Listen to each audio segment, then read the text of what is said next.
দেখুন বন্ধুরা, আমি রেডি করে নিয়েছি মাছের মাথা দিয়ে মুসুর ডাল রেসিপি। এটা কিন্তু খেতে অসাধারণ লাগে। আপনারা অতি অবশ্যই বাড়িতে একবার ট্রাই করে দেখবেন, আশা করি আপনাদের ভালো লাগবে। নমস্কার বন্ধুরা, টেস্টি অ্যান্ড ওয়ান বাইট চ্যানেলে আপনাদের স্বাগত। আজকে যে রেসিপিটা নিয়ে আমি হাজির হয়েছি, মাছের মাথা দিয়ে মুসুর ডাল রেসিপি। বন্ধুরা কেমন আছেন? আশা করি বন্ধুরা ভালো আছেন। আজকে রেসিপিটা স্টার্ট করার আগে আপনাদের কাছে অনুরোধ রইল, আপনারা কেউ ভিডিওটাকে স্কিপ করবেন না, পুরো ভিডিওটা দেখার জন্য আপনাদের কাছে অনুরোধ রইল। এখানে আমি মুসুর ডাল নিয়ে নিয়েছি 100 গ্রাম। এটাকে ভালো করে 2-3 বার ধুয়ে নিচ্ছি। তো এবারে আমি কড়াইতে দিয়ে দিচ্ছি 2 চা চামচ মতো তেল।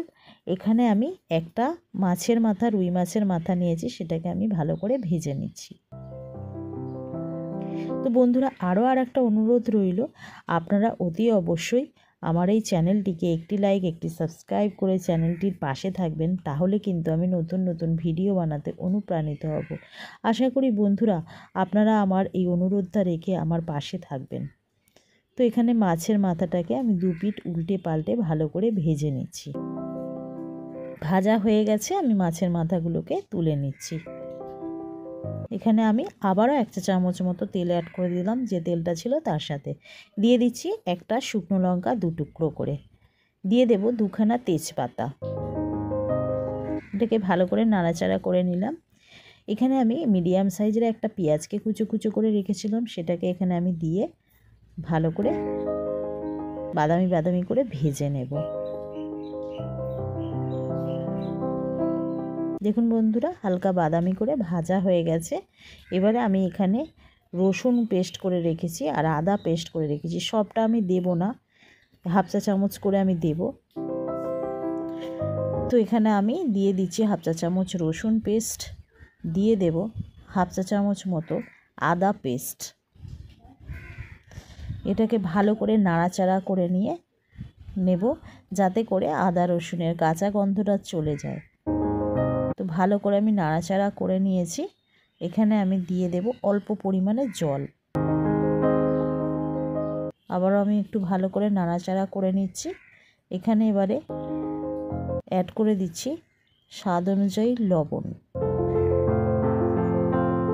অ্যাড করে দিচ্ছি 1/2 চা চামচেরও কম হলুদ গুঁড়ো, অ্যাড করে দেবো 1/2 চা চামচেরও কম জিরে গুঁড়ো, অ্যাড করে দেবো 1/2 চা চামচের কম ধনে গুঁড়ো।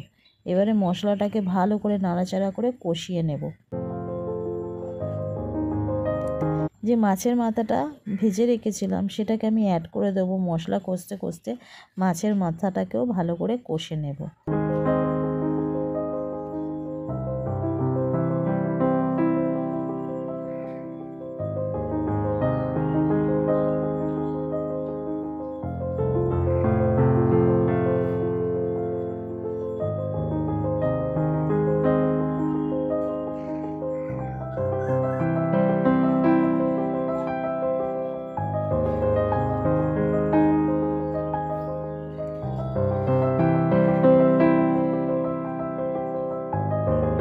আবারও একটু অল্প পরিমাণে আমি জল অ্যাড করে দিলাম।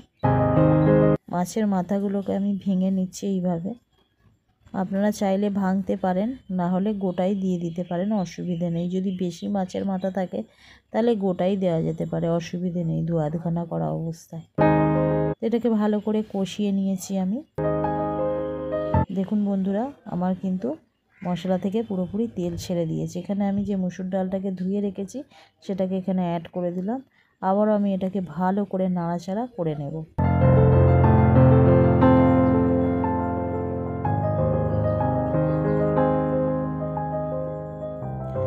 একটা মিডিয়াম সাইজের টমেটোকে আমি 4 টুকরো করে রেখেছি, সেটাই এখানে আমি অ্যাড করে দিচ্ছি। ভালো করে এর সঙ্গে নাড়াচাড়া করে নিচ্ছি।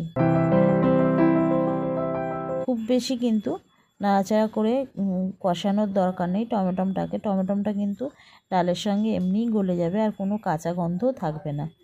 তো এটাকে ভালো করে কষিয়ে নিয়েছি। জল দিয়ে দিলাম বেশি করে, যাতে করে ডালটা প্রপারলি সিদ্ধ হয়ে যায়। তো দেখুন বন্ধুরা এখানে কিন্তু ডালটা সিদ্ধ হয়ে গেছে। এবারে আমি এখানে দিয়ে দিচ্ছি 1/2 চা চামচেরও কম গরম মশলার গুঁড়ো নিয়েছি, গরম মশলার গুঁড়োটা অ্যাড করে দিলাম। দিয়ে দেব একটু ডালটা মিষ্টি মিষ্টি হওয়ার জন্য চিনি দিয়ে দিচ্ছি, 1 চা চামচ দিলাম আর অল্প পরিমাণে চিনি আমি অ্যাড করেছি। তো তো দেখুন বন্ধুরা, ডালটা প্রায় রেডি হয়ে গেছে। এবারে আমি এটাকে নামিয়ে নেব। দেখুন বন্ধুরা, রেডি করে নিয়েছি মাছের মাথা দিয়ে মুসুর ডাল রেসিপি। এটা কিন্তু আমি একটু পাতলা করেই করেছি, তবে এটা খেতে কিন্তু কোনো অংশের মাছের মাথা দিয়ে মুগের ডালের থেকে কম হয় না। তো বন্ধুরা, অতি অবশ্যই বাড়িতে এইভাবে আপনারা ট্রাই করে দেখবেন। আশা করি আপনাদের ভালো লাগবে। যদি ভিডিওটা ভালো লাগে তাহলে অতি অবশ্যই একটি লাইক, একটি সাবস্ক্রাইব করে আমার চ্যানেলটির পাশে থাকবেন। তার সঙ্গে বেল আইকনটা প্রেস করতে ভুলবেন না। বেল আইকনটা প্রেস করলে সবার আগে নোটিফিকেশান আপনাদের কাছে পৌঁছে যাবে আমি যে নিত্যদিন ভিডিওগুলো ছাড়ি। আর তার সঙ্গে অতি অবশ্যই কমেন্ট বক্সে জানাবেন রেসিপিটা কেমন লাগলো। ভিডিওটাকে বেশি বেশি করে শেয়ার করে দেবেন। আবারও একটা নতুন রেসিপি নিয়ে হাজির হব। ততক্ষণ বন্ধুরা আপনারা ভালো থাকবেন, সুস্থ থাকবেন। আজকের মতো এইটুখানি। ধন্যবাদ বন্ধুরা।